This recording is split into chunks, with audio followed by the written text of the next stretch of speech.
Welcome to Pop Culture Retro, which was recently voted the 15th best podcast by the residents of Golden Years Retirement Community in Boca Raton, Florida.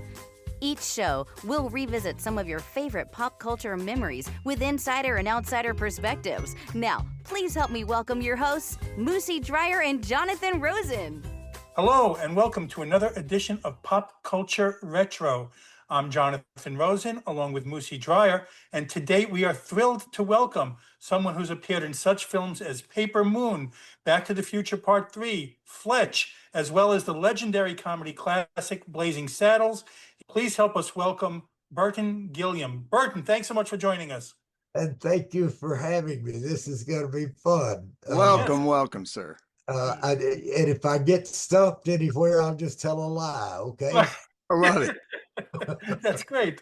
Well, we have a lot to cover, but I want to start by going back with you. So you did a lot of other things, and we're going to talk about them.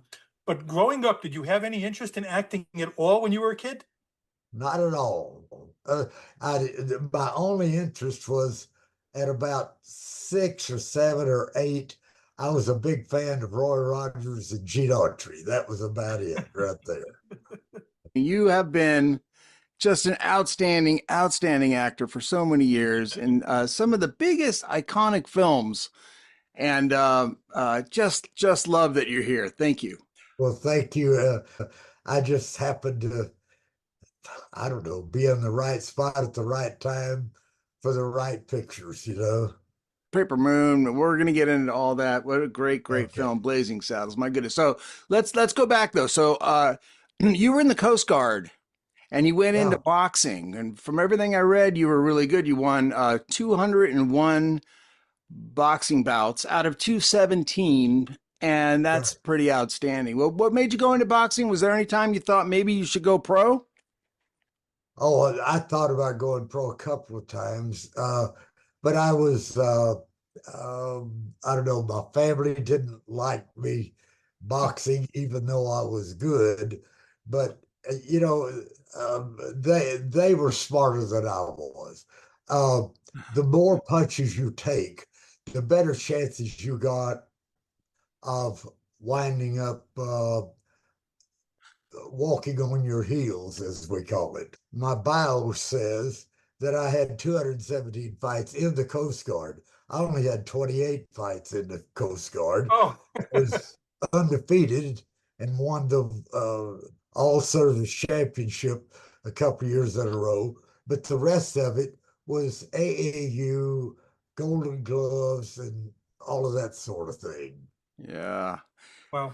Yeah, I bet you soon noticed how fewer times you get hit in the face when you're an actor, as opposed to what you were doing. So early, yeah, you know, that's really true. You know, that little sponge in the makeup chair is a lot kinder. So you were a firefighter, and you heard they were filming Paper Moon. The film directed by Peter Bogdanovich, starring Ryan O'Neal, Tatum O'Neal, Madeline, Kahn. You went down to where they were shooting to be an extra, and then you were cast in the film. How did that come about? I had never been in a grade school play ever. And I was sitting around the fire station one day, and I saw an article in the Dallas paper that said some guy by the name of Peter Bogdanovich was going to come to Dallas and audition people to be extras in a picture called Paper Moon. And the star of the show was Ryan O'Neal. And I was off the next day. I said, well, hey, I'll just go down where they're doing this and see if they'll let me be an extra. And I really didn't know what an extra did. Mm-hmm. This was 1972, June of 72. And I went down, stood in line with 450 people, and through a series of, well, first of all, I was there about 2.5 hours, and Peter wasn't there. Neither was Ryan O'Neal, but a casting director was there, and he liked me, and he said, well, sit down and let me talk to you. And I talked to him, and he said, well, how long have you been doing this extra work? And I said, I don't know. This is the first time I've ever done anything Wow. like this. And he said, well, I like, he said, we're giving away some one-liners in the pictures. Said, say this one line for me. And I said, make him say kite rope, Leroy. And I said that, and he liked it. And he said, that's kind of like what we're looking for. Oh, could you come back in a couple of weeks? Peter will be here. I said, yeah. I go back in and a couple of weeks later, and I meet Peter, and they were just so good to me. But Peter was, let me give you this. He was laying back in a chaise lounge. He had on a white denim suit, and he had a red, what do you call his thing around his neck? Cravat? Yes, right. Had a red one around his neck. And he's just laid back, and Sybil is feeding him little green grapes. I swear this is true. Oh You my ask goodness. Sybil about it. Feeding him little green grapes. He said, what part are you here for? And I told him I didn't know, but casting director said he's here for the part that the trading of the old cars. And he said, okay, go ahead. He said, I want you to walk around the room. There's about 10 people in the room at the time. Said, I want you to walk around the room, pick up things, raise the shades, move the furniture, do anything you want to do. I just want to see you walk and talk. I said, okay. Every time I said a line, all of those people laughed because he's a funny character. He's a great character. Yep. And I just, and when I got through, they all stood up and clapped. And, I don't know anything. I'm thinking, well, that's what they do when you read for a part, they stand up and clap for you. I've never had it happen again, and I've never heard of it happening. I swear. No kidding. And I finished reading, and they said, well, sit here and let us talk to you a little bit. So I talked to them. They wanted to know what I do. And, I'm a fireman, and yuck, yuck, yuck. And we had a nice little meeting, and Sybil was so great to me. Everybody was nice. And I knew that I had made a nice impression, whether I got the part or not. Well, about a week later, I got a phone call from Paramount Casting, and they said, Peter Bogdanovich wants you to do this part. We want to take you in a couple of weeks to St. Joseph, Missouri, and you'll be there a week. And I took my vacation from the fire department to it, but I said, well, do I get paid for this? And the lady said, yes, you'll get paid $288. That's what scale was back in Right, 1973, wow. 72. And so I took my vacation from the fire department. They hauled me off to St. Joseph, Missouri, and it was the best week I've ever had in my life. It was something that I knew I was doing well, because everybody was not only congratulating me, but patting me on the back. And Peter was saying, just keep doing exactly what you're doing. I won't change anything. Anytime you want to use your verbalisms, anything you want to say, you say it. And I did. And I went back to the fire station and never thought I'd do anything else. It was a one-shot deal. I never thought about being an actor. Well, you were a firefighter. So what's going through your mind? You're filming a scene, like you're filming scenes with Ryan O'Neal and directed by Peter Bogdanovich. What's going through your mind at that time? I was actually overcome by just meeting Ryan O'Neal. Of course, Madeline Kahn was there, Right. and of course the little Tatum was there. She was just wonderful. But it was all in fun, and nothing else. And I'm glad it was that kind of a character, because if I had been trying to do any other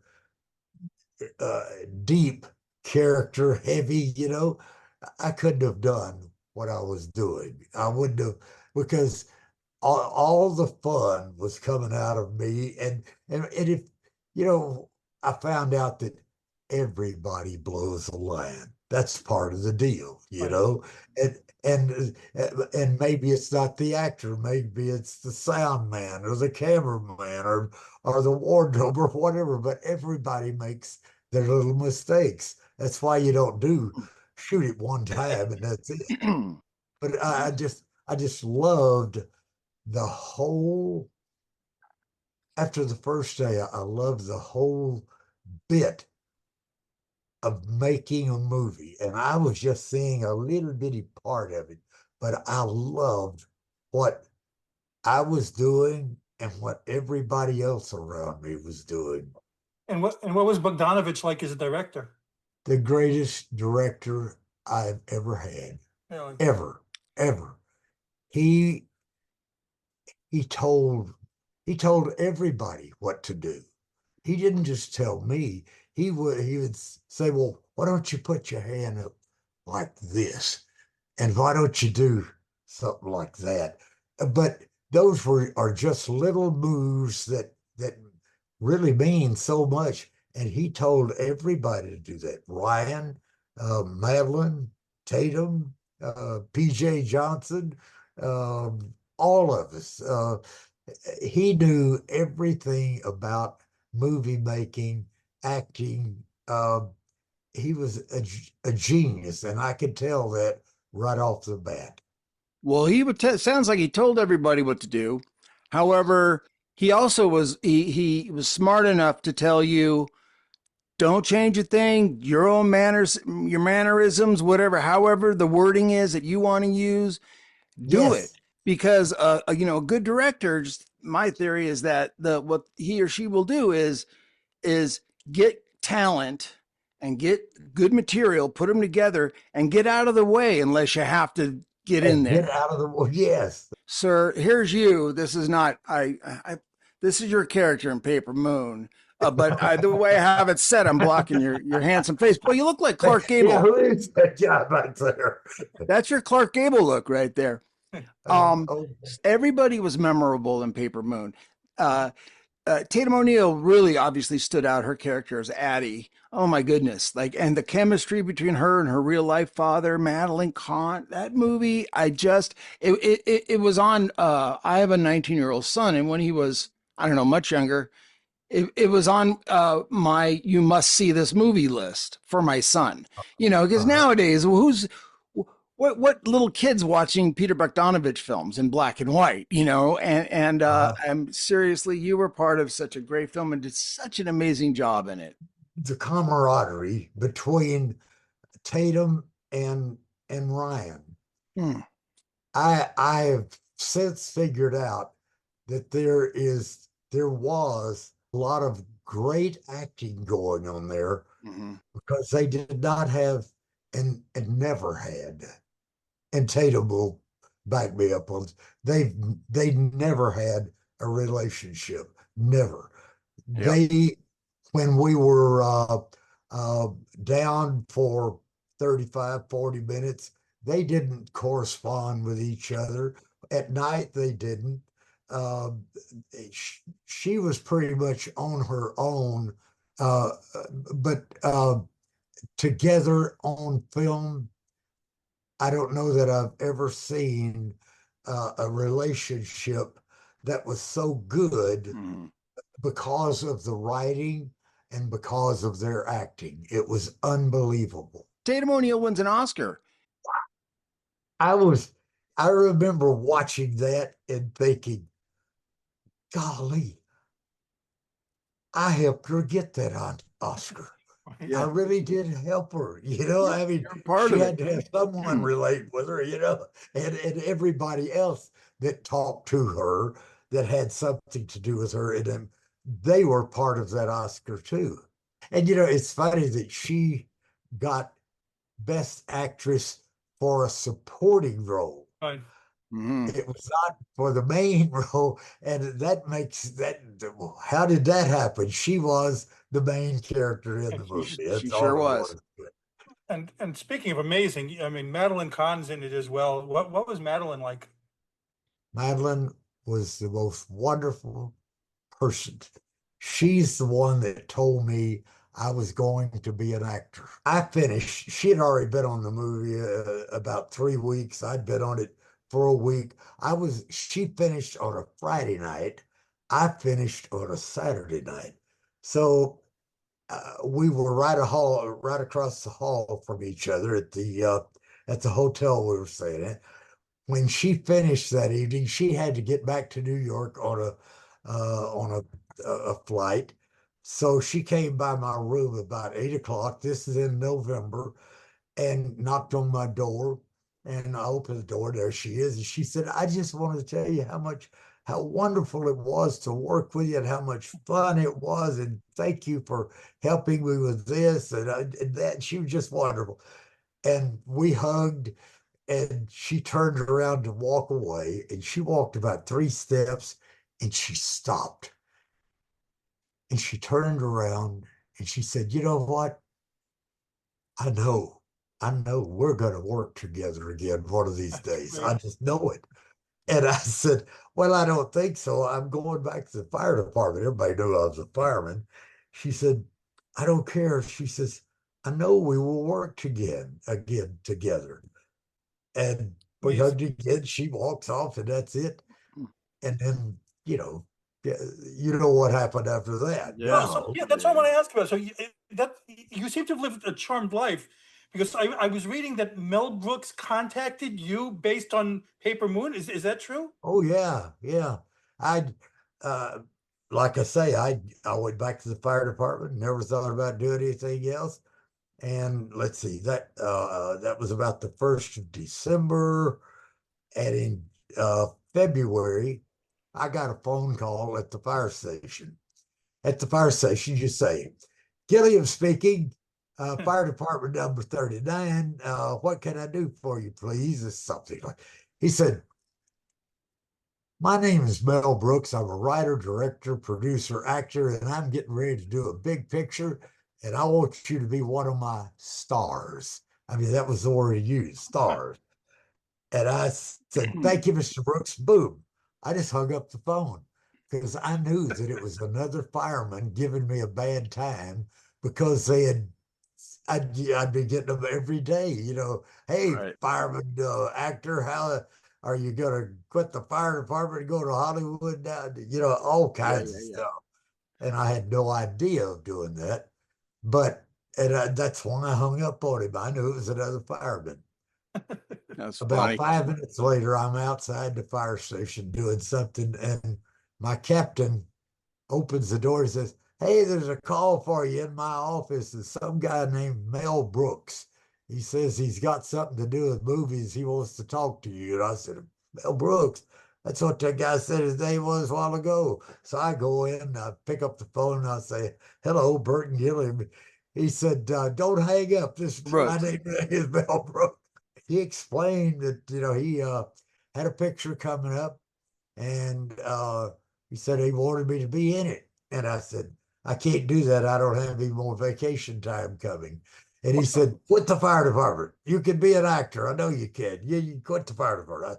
I can't do that. Well, he convinced me to Wow. come out and talk to him and talk to his producers and all the people. And I said, "Are you going to pay for me? Pay for me to come out?" He said, "Sure, we're paying. You're coming first class." I go out, and golly, I go in to meet him, and I've got two big suitcases. I'm going to be there 2 days. I got two suitcases. And the lady, I walked down to his office at Warner Brothers, and she says, "I think you can leave the suitcase." "Yeah, you don't need those." So I left that, and I walked in the room, and there's a big line of guys at a conference table, about 10 people behind this conference table, one seat right out in front. And I figured that was me. I didn't know who Mel Brooks was. I walked in, I found out real quick who Mel Brooks was. He weighed about 120 pounds then, about 5'5". He jumped up over the desk, ran up and got me against the wall, and jumped up on me and put his arms around me like that. And he said, "This is the guy we want, you guys. This is one right here." And they're laughing, and I'm laughing.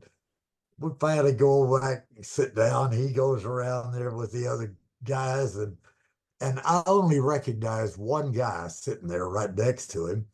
Um, and we talked for a minute, and Mel pitches me a script. And he says, "Take this to your hotel and come back tomorrow and talk to me about the script." I said, "Okay." So I leave. I go, and I don't know anything about reading a script. I know how to read uh, how much how much there is there. How many pages am I on? You know. Uh, so I read the script and came back the next day, sat down in front of Mel, and I said, "Well, I had a whole lot to do in Paper Moon. There's some great scenes, and there's no great scenes for this guy in the picture. His name is Lyle." Uh, and I just said, "I can't do this." And he said, "Well, that's what we got." So I got up, left, went back to Dallas. Then about then about 5 days later, I got a phone call from this guy at home, and he said, "Hey man, this is Richard." And I said, "Richard who?" And he said, "Richard Pryor, man." Wow. I know something's going on. I said, "Yeah, Uh-huh. whoa." He said, we really want you to do this part." So Mel and I sat up last night and rewrote your whole part all through the script. There's a lot to do. You're going to open the movie. Everything is, and every time you're seen, you're not in the background. You're there doing something that makes sense to the movie. So I said, "Oh," he said, "Oh, we want you to come back." I said, "Y'all gonna pay for him to come back?" Boom, I go back again, first class, boy. And I read the script, came back the next day, and I told Mel, I said, I think this really is a lot to do, a nice thing, and it would take something like this for me to quit the fire department. I got 14 years. And he said, "Go around and see the casting department because they are the ones that handle the money." And and about that much of that is true. The rest of it is not true.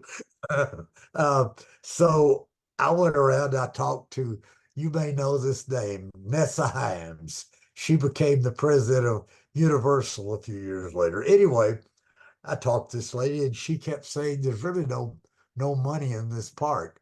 And you know how casting directors are. And I found out, casting directors have their own idea about who they'd like to put in there. But Mhm. she kept saying, um, she said 3 or 4 times, "There's really no money in this part." I said, "Thank you, ma'am." I just got up, left, went back, and got on an airplane going back to Dallas, Texas.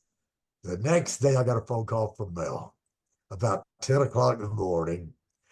And he said, "I haven't gone to the office, but I found out that you have turned us down on our." I said, "Yeah." He said, "Well, how much money did she offer you?" I said, "She never offered me anything." She said, "You didn't have any money." "Okay." He says, "I'll call you back." 5 minutes later, he called me back. He said, "Listen, you've been here 3 times, 2 times, whatever it was. I want you to come back and talk to me. We're going to talk money." I said, "Okay." I said, "But I can't come right now. I've taken off to the fire station a couple of times." He said, "When can you come?" And I said, "In about a week." I call the office and his office, and they set it up. I go back, I sit down in front of him, and here I am. I'm talking to a director who's a millionaire. I'm making $12,200 a year to fire department. This is 1972, early 1973. So he said, "Well, how much is it going to take for us to get you to do this part?" I said, "Well, I make $12,000 a year, and I couldn't do it for any less than I make in a whole year." I was expecting him to say, "We'll give you four." But he said, "Okay, we'll give you $12,000. I left that, and he said, "You will start work in about 3 weeks." So 3 weeks later, I turned in my resignation. Wow. fire department, and people thought I was absolutely crazy. I mean, everybody, all my friends told me, you can't do this. It just can't be done. Everybody except my sister and my attorney. A friend of mine was an attorney. I've always called him my attorney, but he wasn't my attorney. He was just an attorney, but he was a good guy. Those two said, give it a shot. You might just make it. You got And Mel Brooks to chase you. That's incredible. it's almost like a fairy tale, but I, I guarantee that, and Mel has always been so good to me. Golly, Yeah. he knows that he changed my life like that. It was the biggest thing that ever happened to me out of personal thing, besides personal things like getting married and having kids and all of that stuff, Yeah. But best the best move I ever made in my life. Oh, what a blessing. I was going to ask about that opening scene with Cleavon Little.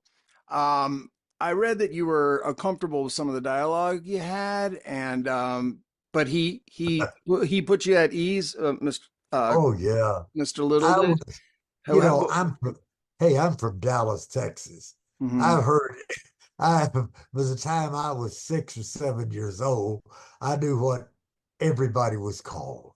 I don't know how to say any better than that. Yeah. Uh, and the things that I was saying to Cleavon in that very first scene, Right. I was a little bit I wasn't at ease, Yeah. and they made a camera shift somewhere. And he came over. He said, "Hey, let's go out here, take a walk with me."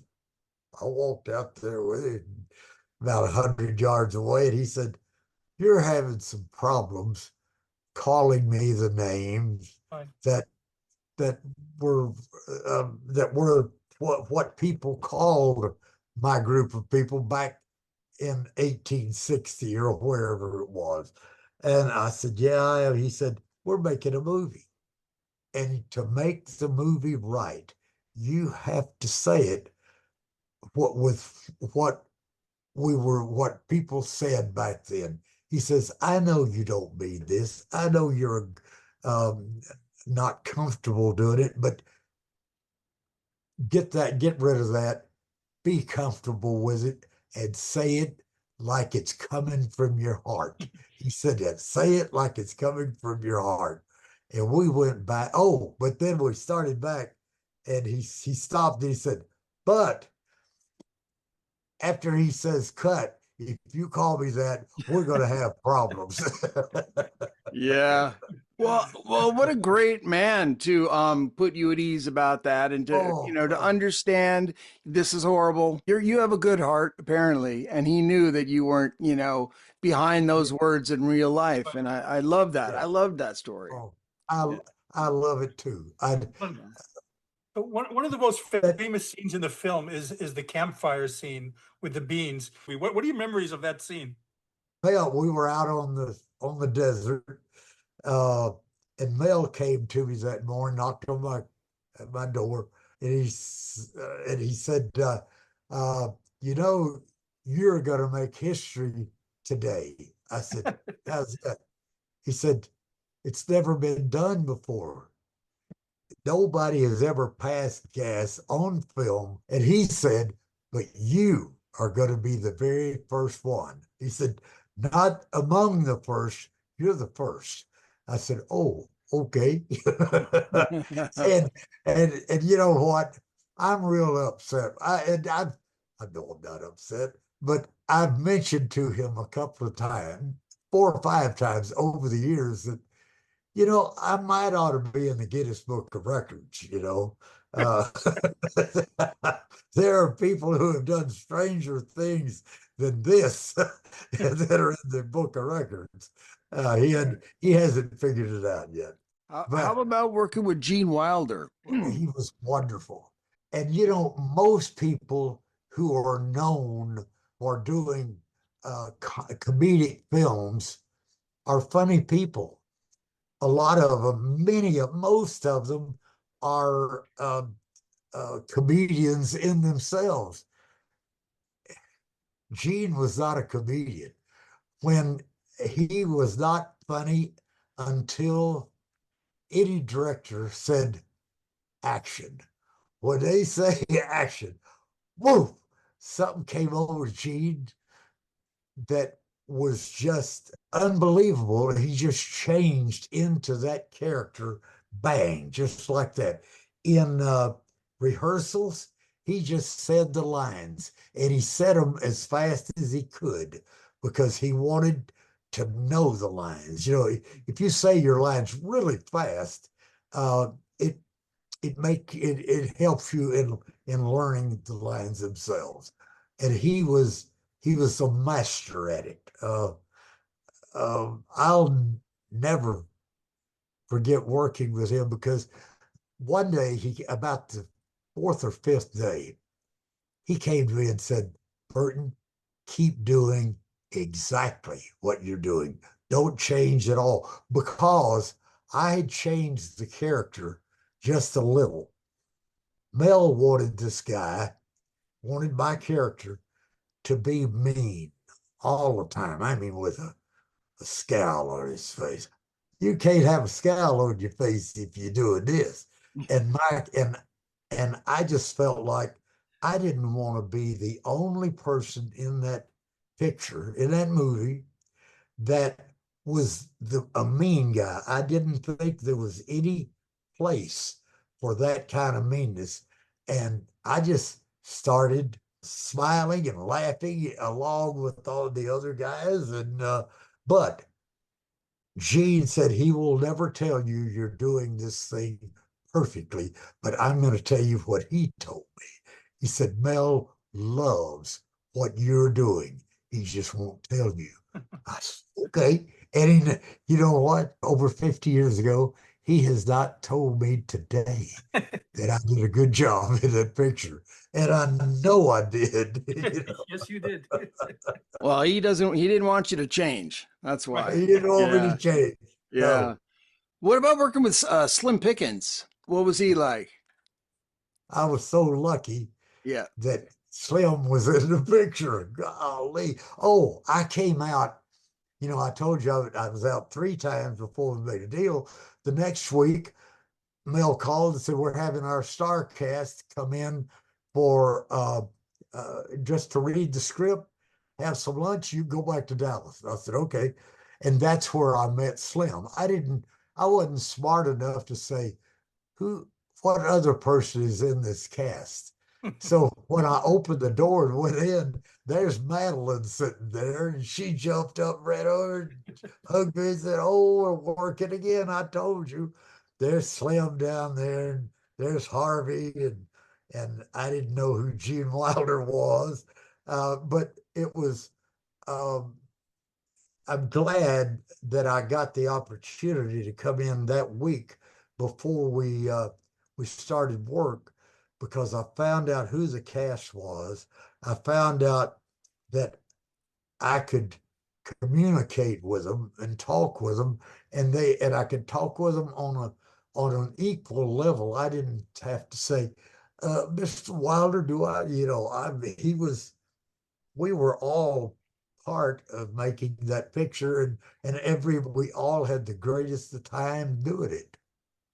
Well, that film is consistently listed as one of the best comedies of all time. I mean, often making the very top of the Sure. list. Yeah. Yeah. What Yeah. was the feeling on the set? Did you have any idea that you were making that kind of a picture that was going to be as successful worldwide as Blazing Saddles?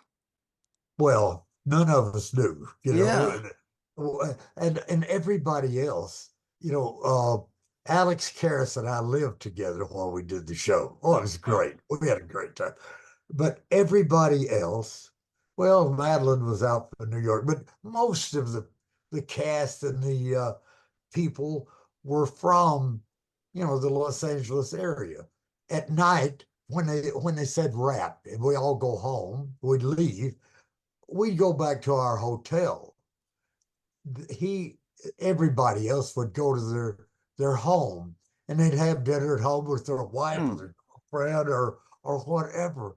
But the rest, the ones that uh, were visitors into Los Angeles, we had, we ate at different places every night and did different things, uh, and then about 10 o'clock we'd start studying our lines for the next day.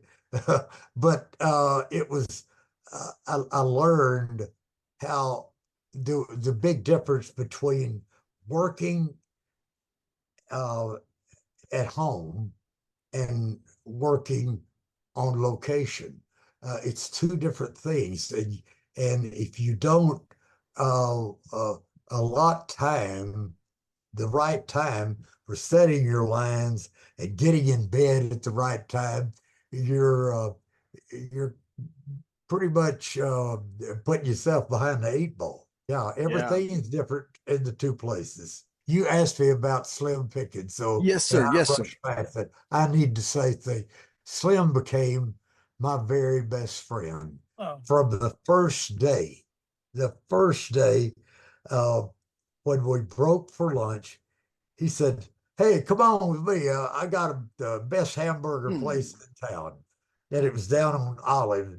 And I didn't know where Olive was, of course.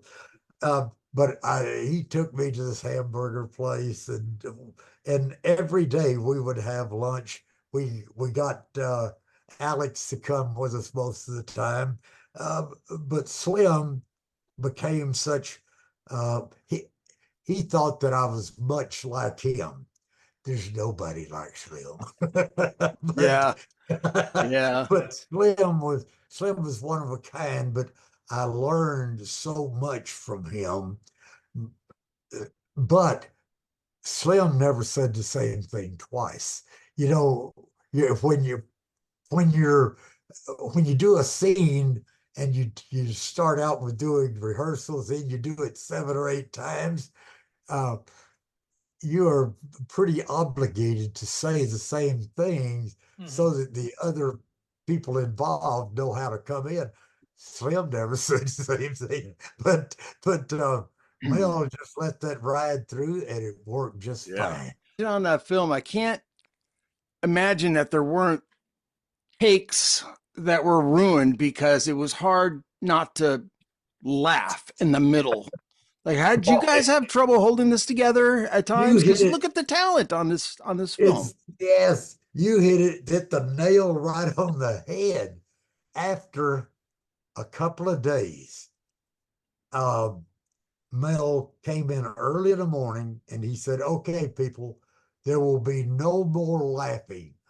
Anytime we laugh, it better be during a rehearsal, uh, because we are now 30 minutes behind time." And I didn't know what 30 minutes meant, but that's a lot of money. But of course, Blazing Saddles was done for $3 million.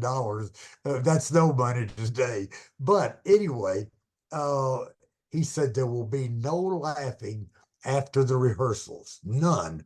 And we all took that to heart, and we didn't laugh after that because oh gosh, over the next 3 or 4 weeks, we could have wound up 4 or 5 days behind, right. Yeah. Yeah.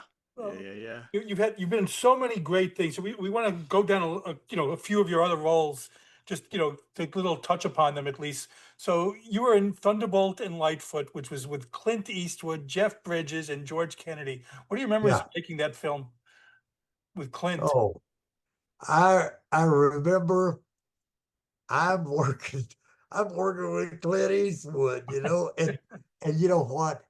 Well, in between scenes, uh, he and I would sit on a corner of a car, on the hood of a car, or sit out at a chair where we were supposed to be working and run lines.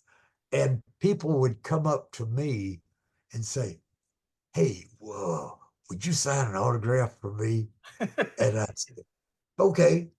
And then they'd say, and after a couple of times, they'd say, "Would you get Mr. Eastwood to sign it?" And he heard that about the second or third time. He said, "Burton, Don't pay any attention to those people. Tell them to go on their way. If they want to see you sometime, see you outside of work. And I did, boy. Uh, I just, because he did not, when he was working, he was working. Uh, Clint Eastwood knew everything that was going on a set. On the set, he just knew what the script was. He knew what the sound man was doing. He knew the wardrobe was, if it was right, if it was tucked in right, or whatever. He knew everything that was going on, and I'll bet he does today. He was. If there has ever been a filmmaker who knows everything, it's him. Well, Peter Bogdanovich is right there with him, though. Both Yeah. of them. Yeah. How about the film Hearts of the West with Jeff Bridges again, and with Andy Griffith and Alan Arkin and Donald Pleasance? That's a lot of big stars, but of Yep. course, for Jeff, he was just a kid. He was a kid having fun, just like the kid in the movie. He was just having fun, and as we know, he has grown as his career has grown. He's grown. He's grown older. He's grown wiser. He's grown more into the characters that he plays. He is he's about as close as you can get to John Wayne today. He's just done everything, and I loved working with him because he was just a fun kid then. I don't know how old he was, 20, 21 years old, but he was just fun. But I think he was having fun with the character too, because that's what the kid was all about in the movie that he was playing. It was fun.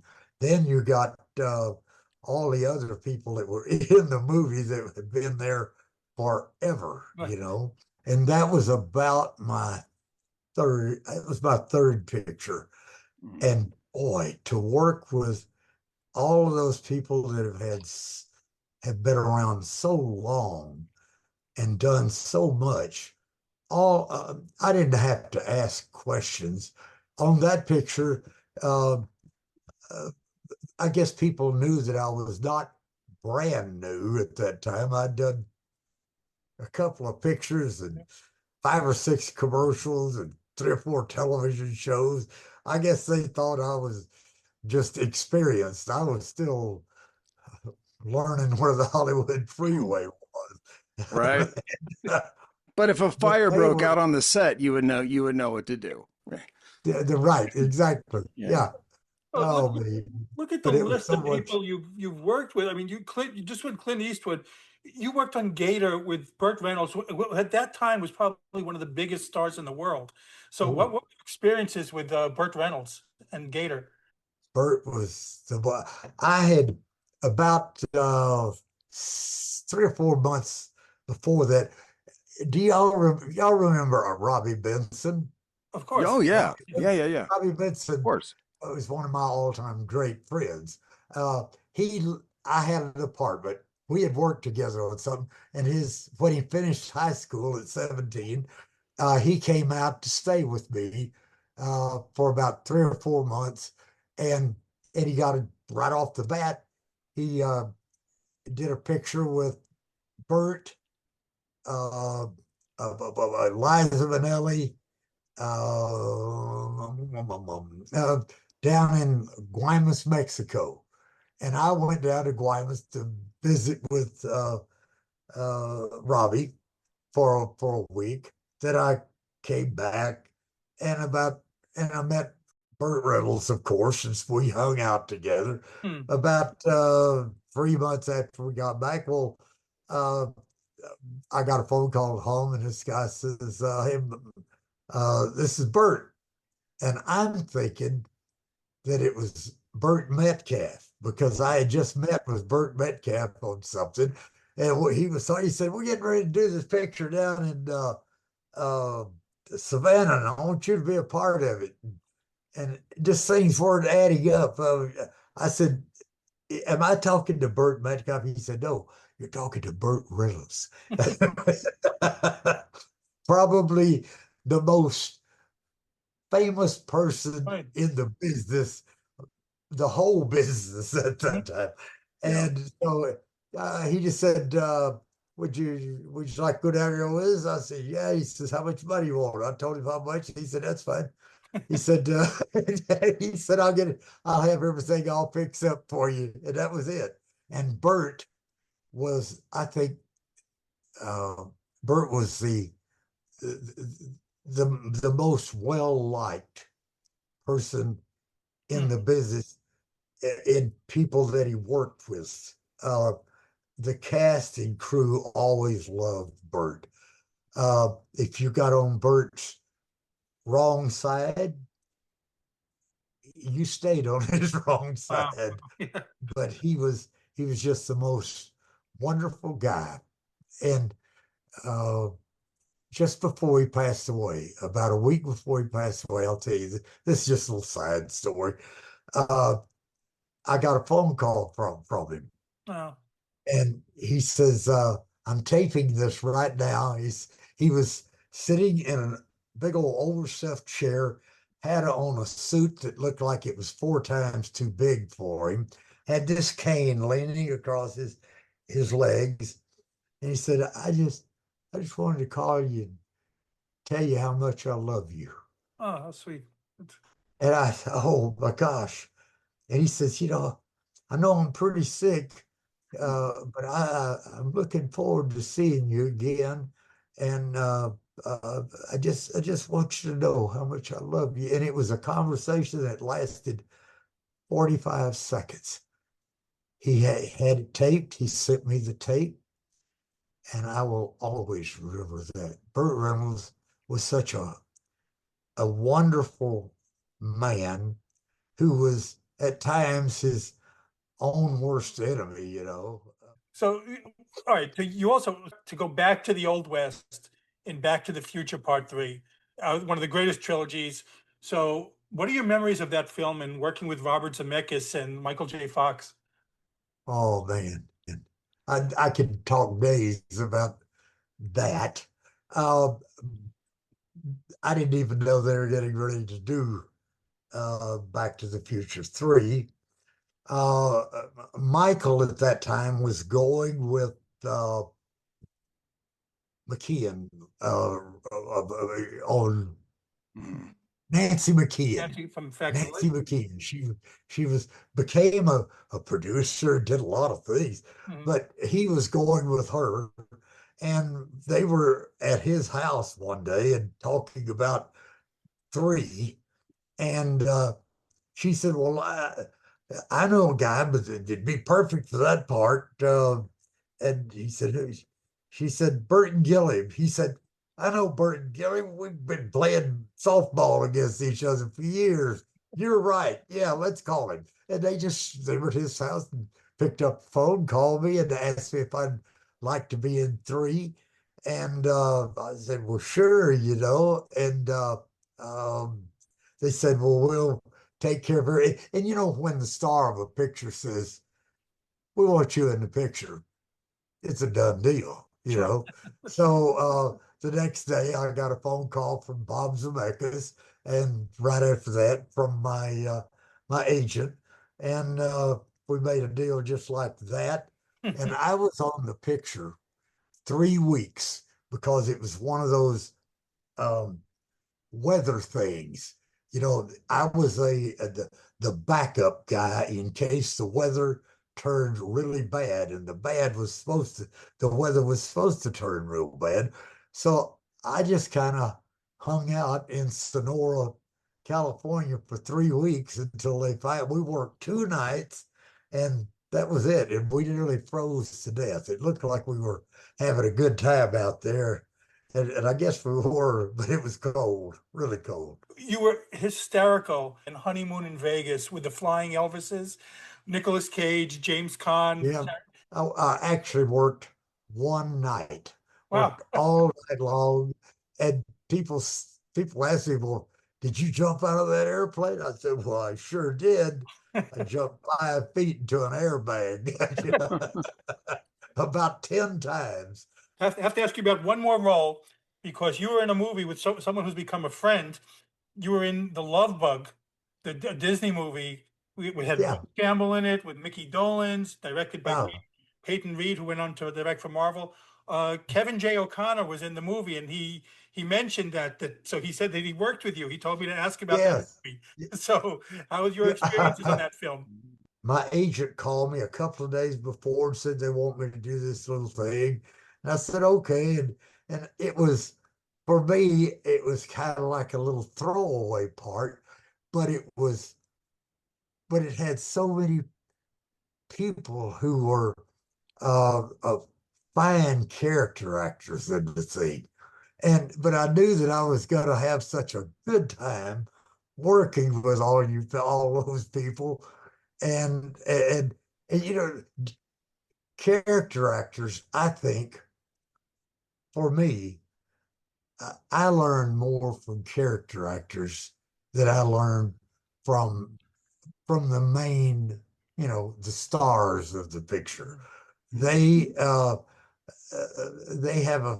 a different look at their characters and a feel of their characters, and they know that their characters are there to make the leading man look good. That's what the character actor does, How can people follow you on social media? Do you have a social media account that people can follow you?